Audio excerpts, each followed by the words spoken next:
کسی زمانے میں عورتیں بہت خرچ کرنے والی ہوتی تھی. بلخ ایک شہر ہے، نام سنا ہوگا آپ نے، ابراہیم بلخی، اور یہ شیخ نے بھی اپنی کتابوں کے اندر ان کا تذکرہ کیا ہے. بلخ بلخ بلخ، بڑے بڑے فقہا، بڑے بڑے علماء وہاں گزرے ہیں. وہاں کا ایک مرتبہ وہاں کے جو امیر تھا وہ ایڑا ٹیڑا تھا، بادشاہ. اس نے اعلان کیا، اس کو مسلمانوں سے الرجی تھی. اس نے اعلان کیا کہ میرے ملک میں جتنے مسلمان رہتے ہیں اتنا ٹیکس ادا کریں تو میرے ملک میں رہ سکتے ہیں، ٹیکس ادا نہ کریں میرا ملک چھوڑ کے چلے جاؤ. 1 سال کی مدت. تو سارے مسلمان جمع ہوئے. انہوں نے کہا اللہ اتنا زیادہ ٹیکس کیسے دے سکتے ہیں، اور یہاں اس ملک میں رہتے ہیں اتنے سالوں سے، یہ ملک کیسے چھوڑ سکتے ہیں؟ اور وہ بھی خالی مسلمانوں پر. یہود بھی رہتے تھے، نصارہ بھی رہتے تھے، دوسرے لوگ بھی رہتے تھے، لیکن مسلمانوں سے اسے تھوڑی عداوت تھی. تو اس نے یہ کہا کہ جتنے مسلمان ہیں وہ اگر میرے ملک میں رہنا چاہیں یہ ٹیکس بھرے تو رہیں، نہ بھرے تو ملک چھوڑ کر چلے جائیں. یہ کہاں جائیں؟ جہاں تمہیں جانا ہو جاؤ. سارے علماء بیٹھے. میں عورت کی سمجھداری، عورت کا تقوی اور عورت کے اوپر یہ قصہ سنا رہا ہوں. بڑے پریشان ہوئے، کیا کریں؟ فرمایا بھی اتنے کر سکتے ہم. ایک آدمی آیا، اس نے کہا کہ تم زیادہ ٹینشن میں نہ ہو، فلاں شہر ہے، اس شہر میں تم چلے جاؤ، وہاں پر ایک عورت ہے، تم اس کے پاس چلے جاؤ، وہ عورت تمہارا مسئلہ حل کرے گی. ارے بھی ایک عورت کیا مسئلہ حل کرے گی؟ اتنے سارے مسلمان ہیں، ٹیکس ادا کرنا. تم چلے جاؤ، میں جو کہتا ہوں مانو، آپ چلے جاؤ وہاں، وہ عورت کے پاس چلے جاؤ، اس کا نام یہ ہے، اس کا پتہ یہ ہے، اس کا ایڈریس یہ ہے، تم وہاں جا کر یہ بات کرو. خیر یہ لوگ آئے، بڑے بڑے علماء تھے اس ملک میں، اس شہر میں، ان کے شاگرد بھی تھے. ہر جگہ پہچان والے تو نکل جاتے ہیں نا، ان کے شاگرد بھی تھے. وہاں پہنچے، عورت کا آتا پتہ لیا، ٹائم لیا، ٹائم لے کر جو ہے ان کو اس عورت سے جا کر پردے میں بات کی. بھئی کیوں آئے ہو آپ لوگ؟ بھئی ہم تو اس لیے آئے ہیں کہ ہمارے ملک کا جو امیر ہے، جو بادشاہ ہے، وہ بہت ناراض ہو گیا ہے بلخ کا، اور اس نے یہ اعلان کیا. اب ہمارے پاس تو اتنا پیسہ ہے نہیں کہ ہم ٹیکس ادا کریں. فرمایا تم گھبراؤ مت، میں تم لوگوں کا ٹیکس ادا کر دیتی ہوں. کتنے مسلمان ہو آپ لوگ؟ اتنے گھرانے ہیں. اتنے؟ ٹھیک ہے، ٹیکس ادا ہو جائے گا انشاءاللہ. وہ گھر میں گئی اور گھر میں جا کر ایک چادر لے کر آئی، چادر، اور یہ چادر دے دی پردے کے پیچھے سے. جاؤ یہ چادر دے دو اس کو، اور یہ چادر میں سے تمہارا ٹیکس بھی ادا ہو جائے گا، پھر بھی بہت بڑی رقم بچ جائے گی. جب رقم بچ جائے تو تم جو ہے اس کو مسجد بنا دینا، خانقاہیں بنا دینا، کوئی مسافر خانے بنا دینا، یعنی کسی جگہ لگا لینا پیسے. میرے پاس پیسے واپس لے کر مت آنا. آپا یہ چادر سے کیا ہوگا؟ بولے انشاءاللہ ہو جائے گا، تم جاؤ. کتابوں میں لکھا ہے کہ یہ لوگ بادشاہ کے پاس آئے چادر لے کر، اور بادشاہ سے کہا بھی یہ چادر ہے، ہمارا ٹیکس لے لو تاکہ ہم کم سے کم یہاں زندگی تو گزاریں. تو بادشاہ نے کہا کہ یہ چادر تمہارے پاس کیسے آئی؟ یہ تو بہت قیمتی چادر ہے، اصلی ہیرو کی چادر ہے یہ، پوری کی پوری. یہ آپ کے پاس کیسے آئی؟ تو فرمایا اب ہرات گئے تھے. ہرات، وہاں افغانستان میں ہرات کا ایک علاقہ ہے. آپ گوگل پر جا کر ہرات لکھو، ہرات، تو آپ کو مسجدیں دکھے گی، وہ دکھے گا. چونکہ ہمارے سفر علاقوں کافی ہوئے ہیں، بہت بڑے بڑے مجمع جمع ہوتے ہیں. ہم جب جاتے ہیں وہاں بڑی مسجد بنی ہے، بڑے زبردست مجمع جمع کرتے ہیں. یہ افغانی لوگ جو ہے وہ بہت مجمع جمع ہوتے ہیں وہاں، اور بہت دھیان سے سبق، ہمارا بیان اور سبق بھی سنتے ہیں ابھی وہاں، اور بیانات بھی سنتے ہیں ہمارے. ہرات نام ہے.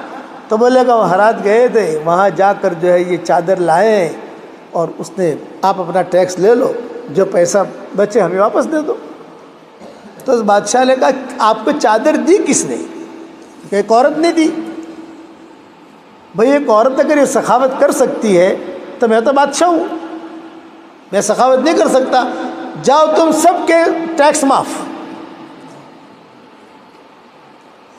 بادشاہ نے اعلان کر دیا سب کے ٹیکس معاف۔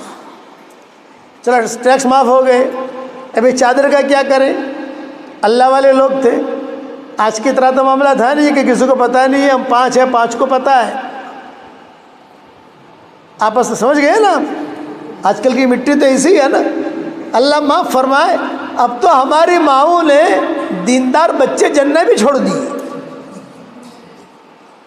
اب تو ہماری عورتوں نے شیخ الحدیث جنہ بھی چھوڑ دیا، ڈاکٹر پیدا کر رہی ہے، پائلٹ پیدا کر رہی ہے۔ ہم کہتے ہیں کہ ڈاکٹر پیدا کرو لیکن دیندار بھی تو پیدا کرو، کوشش بھی تو کرو، ان کی تربیت کرو۔ تو وہ لیکن تھے وہ دیندار، وہ عورت بھی دیندار تھی جس نے یہ خرچ کیا اتنا سارا۔ ادھر آپس میں مشورہ کیا کہ بھئی دیکھو اللہ نے ہمارا کام تو آسان کر دیا، ہمارا ٹیکس معاف ہو گیا، اب ہمیں یہ ملک چھوڑنا نہیں ہے، لیکن یہ چادر تو امانت ہے اس لڑکی کی، اس عورت کی۔ چلو پھر سے سفر کیا انہوں نے، اور اچھا بڑا لمبا فاصلہ ہے، آپ اگر اس علاقے میں سفر کرو گے تو آپ کو پتہ چلے گا کہ کتنا لمبا فاصلہ ہے، بہت لمبا فاصلہ ہے۔ ان علاقوں میں ہم نے بہت وقت لگایا ہے الحمدللہ، سب جگہ جو ہے ہم نے بہت جماعتیں بھی نکالی ہیں، بہت گشت بھی کی ہے، بہت چلے ہیں پھرے ہیں، بڑے قصے ہمارے سفروں کی اگر ہم کارگزاری بیان لکھنا شروع کر دیں تو اچھے خاصے جلدیں ہو جائیں۔ لوگ مجھے پوچھتے ہیں مولانا کون سے ملک میں آپ گئے ہو؟ میں نے کہا بھائی یہ پوچھ کون سے ملک میں نہیں گیا، کون سے ملک میں گئے گا یہ پوچھ گیا۔ ہم نے 31 دسمبر جو ہے ہر ملک میں منائی ہے۔ منائیے کا مطلب میں نے پرسوں سبق ریکارڈ کیا، 31 دسمبر کو تو لوگ پاگل ہو جاتے ہیں نا، ارے بتاؤ تو صحیح، تمہارے بیلگام میں پاگل ہو جاتے ہیں، اتنا تو ہم سمجھتے ہیں کہ لوگ پاگل ہو جاتے ہیں 31 دسمبر کو۔ تو میں نے پرسوں ہی ویڈیو ریکارڈ کروائی مسجد میں سے کہ بھئی 31 دسمبر کا ہمارے یہاں سے کوئی تعلق نہیں ہے، ہمارا سال تو محرم سے شروع ہوتا ہے، لیکن چونکہ اس رات میں لوگ گناہ بہت کرتے ہیں، اللہ کو ناراض بہت کرتے ہیں، تو میں چاہتا ہوں کہ اس رات کو لوگ ناراض کرنے میں تلے ہوئے ہیں، ہم ہمارے اللہ کو راضی کرنے میں تل جائیں۔ اور اس کا آسان طریقہ یہ کہ 11:50 پر جو ہے آپ اللہ اللہ کرنے بیٹھ جاؤ، اور 12:10 تک اللہ اللہ کرو، تو وہ رات یعنی 31 آپ سے پہلی میں آ جاؤ گے انشاءاللہ، تو لوگ شرابیں پی رہے ہوں گے، لوگ عیاشیاں کر رہے ہوں گے، اور ہم ہمارے اللہ کو منا رہے ہوں گے۔ سڈنی میں ہماری یہ رات ملی، کیلیفورنیا میں ملی، یہاں تک کہ ہمیں ہونولولو نام سنا ہوگا، ہوائی، ایک ہونولولو ایک جزیرہ ہے، وہاں ملی، پھر یہاں ساؤتھ افریقہ میں ملی، پھر یہاں موریشس یونین میں ملی، فرانس میں ملی، ہوائی جہاز میں بھی ملی۔ 31 دسمبر کو مغرب کی نماز کے بعد ہمارا سفر تھا لمبا، اور 1 جنوری کو ہم پہنچنے والے تھے صبح 10 بجے اس ملک کے اندر، 15 گھنٹے کی فلائٹ تھی۔ تب جب ہوائی جہاز کے اندر وہ جب پہلی تاریخ شروع ہوئی نا، تو پائلٹ بھی شراب پی رہا ہے، وہ لڑکیاں بھی ناچ رہی ہیں، ارے کیا دھمال ہو رہا ہے۔ 31 دسمبر، ارے 31 دسمبر کے آسمان سے اتری ہے بھائی، تب ہمیں پتہ چلا کہ یہ لوگ اتنا اہتمام کرتے ہیں۔ فلائٹ میں ہم جب بیٹھے، سڈنی میلبورن جا رہے تھے، تو پوری فلائٹ جو ہے وہ سجی ہوئی، یہ فگے لگے ہوئے، خوشبوئیں لگی ہوئی، اور کچھ پتلے لگے ہوئے۔ میں نے کہا بھائی کیا ہے؟ بولے رستے میں جو ہے 31 دسمبر جائے گی، 1 جنوری آئے گی، اس پر یہ دھمال کریں گے سارے کے سارے۔ تو میں کہتا ہوں کہ ان چیزوں کے پیچھے ہم نہ پڑے، ہم تو ہمارا اللہ، ہمارا رسول، ہمارا دین۔ تو میں قصہ سنا رہا تھا وہ لڑکی کا، یہ سارے کے سارے جو ہے یہ لے کر چادر واپس پہنچے، ٹائم لیا، بیٹھے، ہاں بھئی اب کیوں آئے ہو، تمہارا مسئلہ حل ہو گیا؟ فرمایا نہیں، ہمارا مسئلہ تو حل نہیں ہوا، ہمارا مسئلہ تو اللہ نے حل کر دیا، لیکن یہ چادر ہم واپس لائے ہیں کہ یہ چادر اس نے لی نہیں، اس نے جا کہا کہ ایک عورت اگر یہ سخاوت کر سکتی ہے تو میں تو بادشاہ ہوں، میں کیوں سخاوت نہیں کر سکتا؟ اس لیے اس نے سارا کے سارا جو ٹیکس تھا معاف کر دیا۔ اب یہ چادر واپس لے کر آئے ہیں، یہ آپ کی امانت ہے، آپ رکھ لو۔ اس عورت نے کہا یہ چادر اندر مت بیچنا، نہیں نہیں نہیں، یہ چادر تم لے جاؤ، بیچو، اس کی مسجدیں بناؤ، اس کا یہ کرو. اور کہا جس چادر پر غیر محرم کی نظر پڑی ہے میں وہ چادر گھر میں نہیں رکھ سکتی. یہ دینداری. آج اللہ کرے ہمارے بیلگام کی لڑکیوں میں دینداری آ جائے، ہمارے مسلمانوں میں دینداری آ جائے کہ میں نہیں کر سکتی. تو انہوں نے پھر اسے بیچا اور بیچ کر مسجد بنائی. اور مسجد کو کیا نام رکھا؟ چادر والی مسجد نمبر 1، چادر والی مسجد نمبر 2، چادر والی مسجد نمبر 3. سینکڑوں مسجدیں بنائی، نام ہی رکھا چادر والی، اور اب بھی وہی نام ہے. تب بھی رقم بچ گئی امام راضی کے زمانے میں. تو بہت بڑے جائے مسجد، بادشاہ نے کہا کہ بھی یہ چادر والی لڑکی جو ہے یہ کتنی برکتی ہے کہ اس کی وجہ سے دیکھو نا کیسا زبردست کام ہو گیا، کتنی مسجدیں بن گئی، کتنے ان کے محل بن گئے. اچھا یہ لڑکی کون تھی؟ یہ چادر کہاں سے لائی؟ غریب لڑکی تھی، اب تو غریب ہو گئی تھی. یہ چادر آئی کہاں سے؟ یہ طواف کر رہی تھی، طواف کرتے کرتے کسی جنات کے بادشاہ کی نظر پڑ گئی اس پر. تب بادشاہ سے نکاح ہوا، جنات کے بادشاہ سے، اس نے مہر میں چادر دی تھی. اب وہ جنات کے بادشاہ سے نکاح جائز ہے نہیں جائز ہے تو اپنے مولویوں سے پوچھنا. اور دوسرا یہ کہ وہ پھر کون جنات تھا، کیا تھا، کس نے نکاح پڑھایا. دوسری مرتبہ اللہ مجھے لائے گا بیلگام میں تو انشاءاللہ وہ تفصیل میں سنا دوں گا انشاءاللہ.